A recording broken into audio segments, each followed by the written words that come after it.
Baik, saban hari kita akan sentiasa kupas dan juga bincang topik berkenaan pakej perhatian PKS yang baru-baru ini diumumkan oleh Yang Amat Berhormat Perdana Menteri Tan Sri Muhyiddin Yassin. Banyak sebenarnya kemudahan dan juga kelebihan diberikan kepada pengusaha, usahawan, perusahaan kecil dan sederhana PKS dan juga usahawan mikro di Malaysia. Jadi kita nak bincang sedikit sebanyak secara ringkas berkenaan pakej perhatian PKS ini yang sudah pun bersedia di talian ketika ini. Bersama dengan kami iaitu Profesor Madar Dr. V.G.R. Chandran, anak lelaki Govinda Raju, selaku pensyarah Fakulti Ekonomi dan Pentadbiran Universiti Malaya UM. Hello doktor, apa khabar?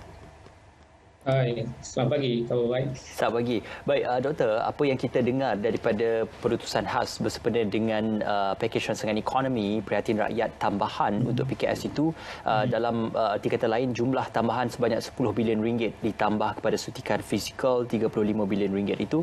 Jadi dari segi penambahan jumlah itu secara asasnya adakah doktor melihat ini satu kelegaan kepada industri mikro dan juga PKS dalam memastikan agar aliran tunai pegangan mereka itu mencukupi untuk menghadapi tempoh wabak COVID-19 ini, doktor?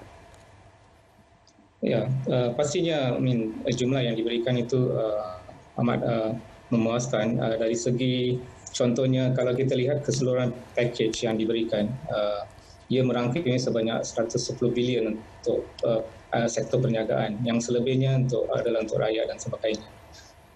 Wabak COVID-19 ini memberi kesan dari segi kesihatan dan semua negara telah mengambil langkah untuk menjaga kesihatan rakyat, terutamanya yang lebih vulnerable kepada wabak ini. Akibat daripada langkah ini, kerajaan telah memperkenalkan Perintah Kawalan Pergerakan. So, kawalan pergerakan ini yang memberi risiko kepada PKS dalam jangka masa pendek dan panjang.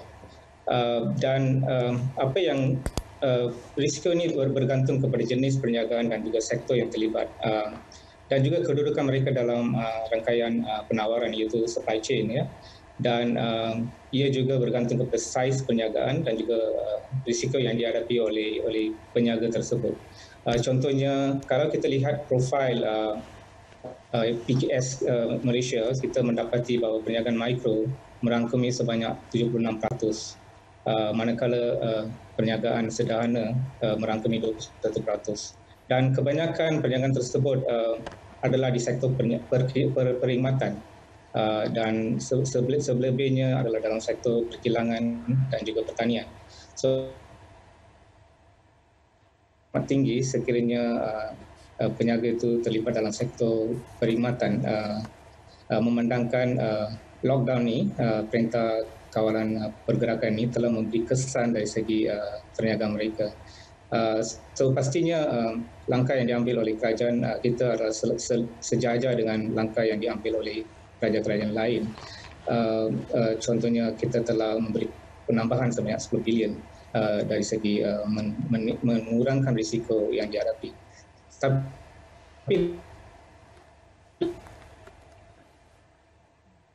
baik, mungkin kalau kita melihat sebenarnya isu apa yang dirangkakan dalam pakej rancangan ekonomi perhatian rakyat itu, penumpuan kepada industri kecil dan sederhana dan juga usahawan mikro juga banyak diberikan. Baik, doktor, masih lagi bersama kami untuk kita meneruskan. Sebenarnya mungkin kita ada gangguan sikit isu. Baik, kita akan bersama sekali lagi doktor untuk kita bercakap lebih lanjut tentang pakej perhatian PKS itu sebentar saja lagi, insya-Allah. Ya, betul. Pastinya pakej ini memberikan sedikit kelegaan untuk kebanyakan usahawan di Malaysia sebab mereka menerima suntikan dana tersebut.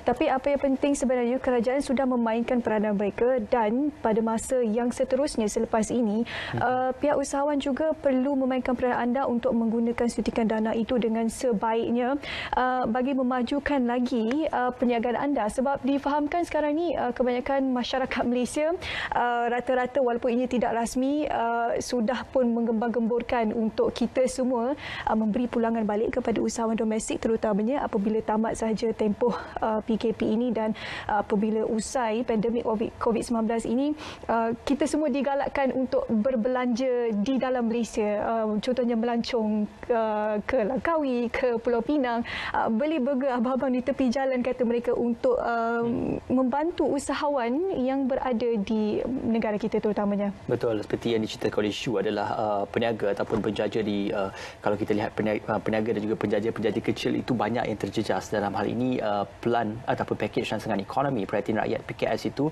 memberikan grant sebanyak RM3,000 kepada peniaga-peniaga kecil ataupun usahawan mikro yang terjejas. Malah disebutkan juga untuk pemilik premis-premis perniagaan ini memberikan pengecualian sewa sehingga 0 hingga 2% bagi memberikan wang dan peluang kepada perniagaan-perniagaan ini untuk terus meneruskan aliran tunai mereka dan juga aliran perniagaan mereka.